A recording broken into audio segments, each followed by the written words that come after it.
Ghost of the Silent Hill, Chapter 1 Part 2. When the announcement was made about the show, there was an air of excitement in the campus.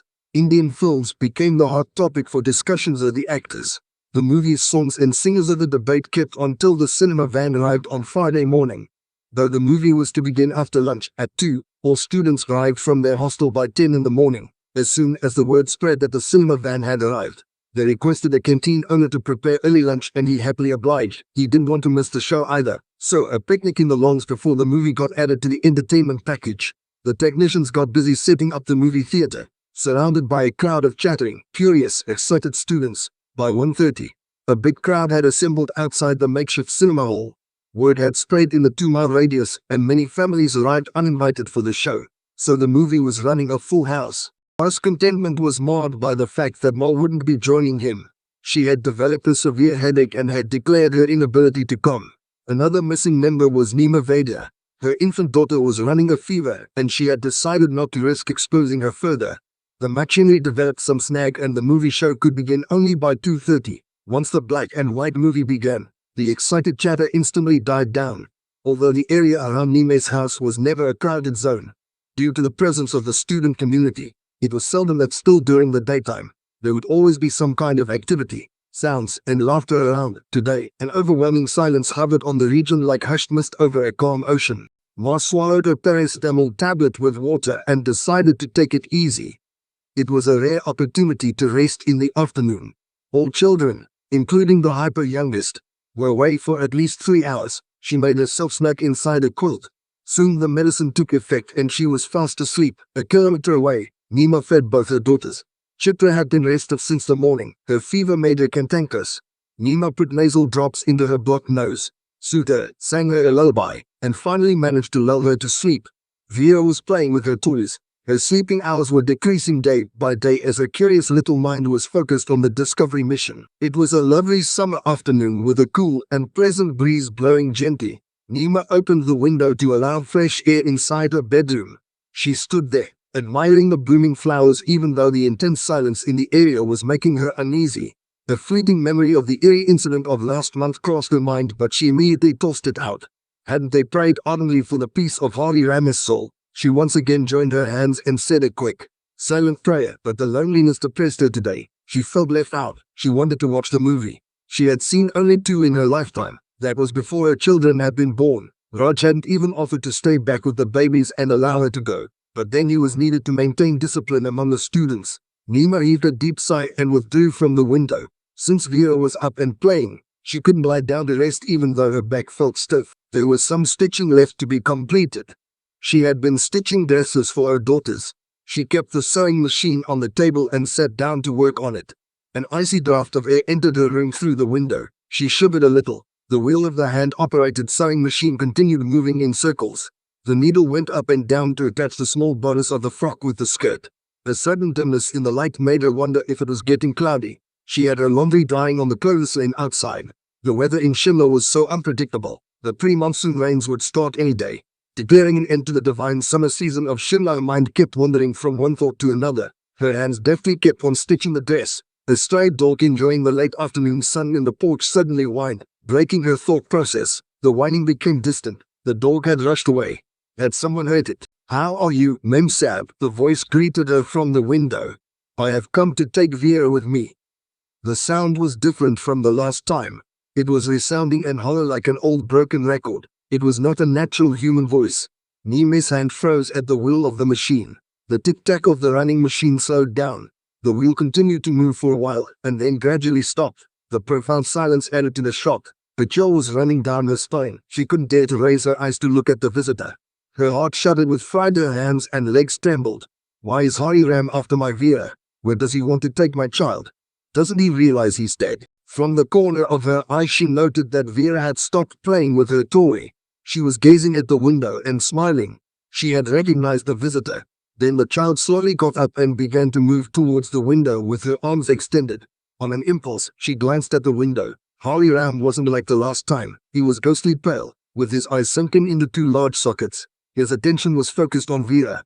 A soft smile played on his lips. an enigmatic smile. Her baby was now just 4 feet away from the window. Nima screamed and jumped as if she had received a 1,000 volts current. She rushed, grabbed Vera and pulled her back. The child was shaken at the abrupt and rough treatment. She began to howl.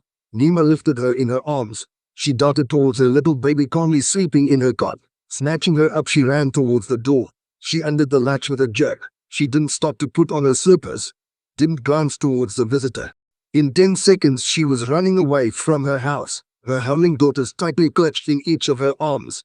She knew no help would be available here today. She rushed straight towards the Institute building, sprinting up the narrow pathway. She reached the broad, dusty road. Vera was now clinging onto her and had stopped crying, but the small baby had been rudely woken from her sleep and was frightened at the abrupt and rough handling. She was wailing her lungs out. Nima was breathless, but she didn't slacken her pace. She ran like a possessed woman. Sharp stones pricked her soft feet. The bare skin got pierced by the thorns and began to bleed.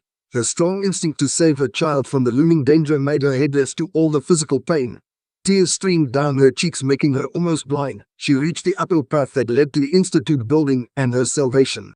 As she began to climb it, she slipped over a twig and lost her balance. She fell on her knees, however, prevented her daughters from getting hurt by supporting them with her elbows planted firmly on the ground.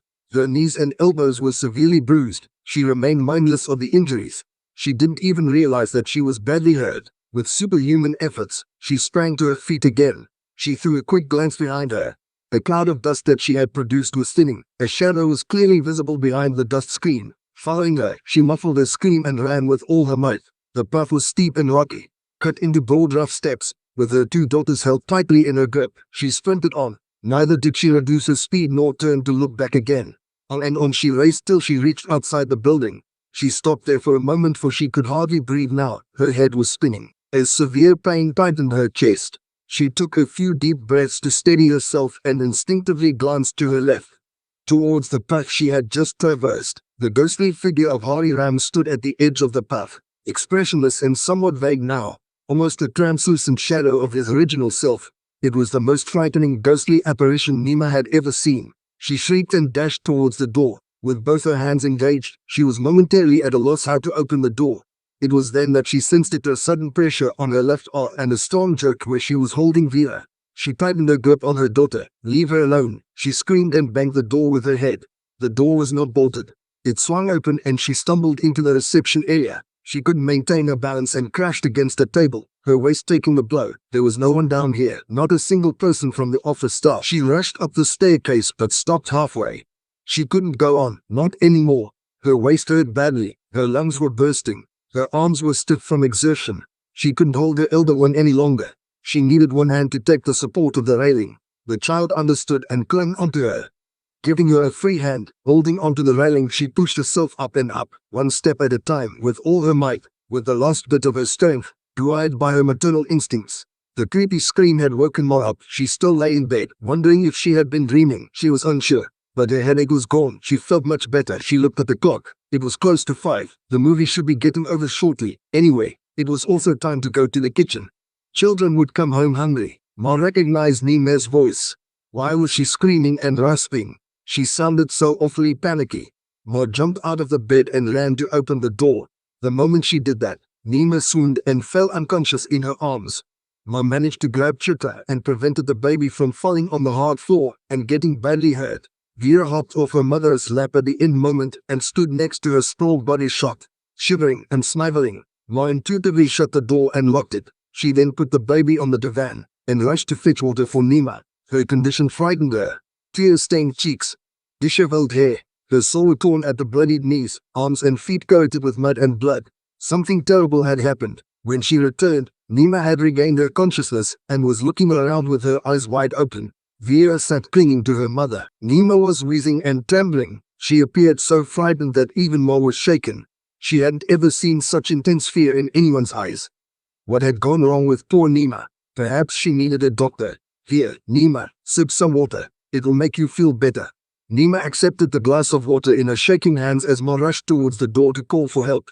Please don't open the door." Nima could barely speak. Her hoarse, desperate whisper was terrifying. Ma halted and turned back. What was outside that had so badly frightened Nima? "Didi, don't go anywhere. Don't leave me alone." Nima cried pitiably. Tears were rolling down her cheeks. Ma was confused whom to pacify, the baby who was hysterically crying and howling, or Nima who was sobbing and looking at her with utter helplessness. Ma returned from the door. She picked up Chitra in her arms and tried soothing the baby. "Are you well, Nima? What happened?" Nima swallowed a few sips of water and nodded slowly from where she sat on the floor, resting against the wall. "Didi, Hari Ram had come to my house and stood outside my window. He wanted to take Ria with him. He's dead, isn't he?" Ma couldn't even nod. So shocked was she at what Nima was stating, she simply stared at her. "Where does he want to take my baby?" Nima's sobs changed into hiccups. "Please don't let him take my baby away. Please," she pleaded piteously and grabbed Vera to hold her tightly in her lap. Ma was by now breathing rapidly, her heart almost jumping out of her mouth. Nima raised her voice. "Didi, he has followed me. He is here outside." Ma became stock still. She instinctively glanced at the window. Dusk had begun to fall on the landscape. The few stray dogs suddenly yelled. A murder of crows rose and flew past the window, fluttering and cawing. Just then, with a loud report, the window pane of the room cracked. Ma shrieked louder than Nima and then loudly began to chant the Gayatri mantra in a shaky voice to keep the wandering spirit from entering her house. Thank you for watching. Subscribe for more.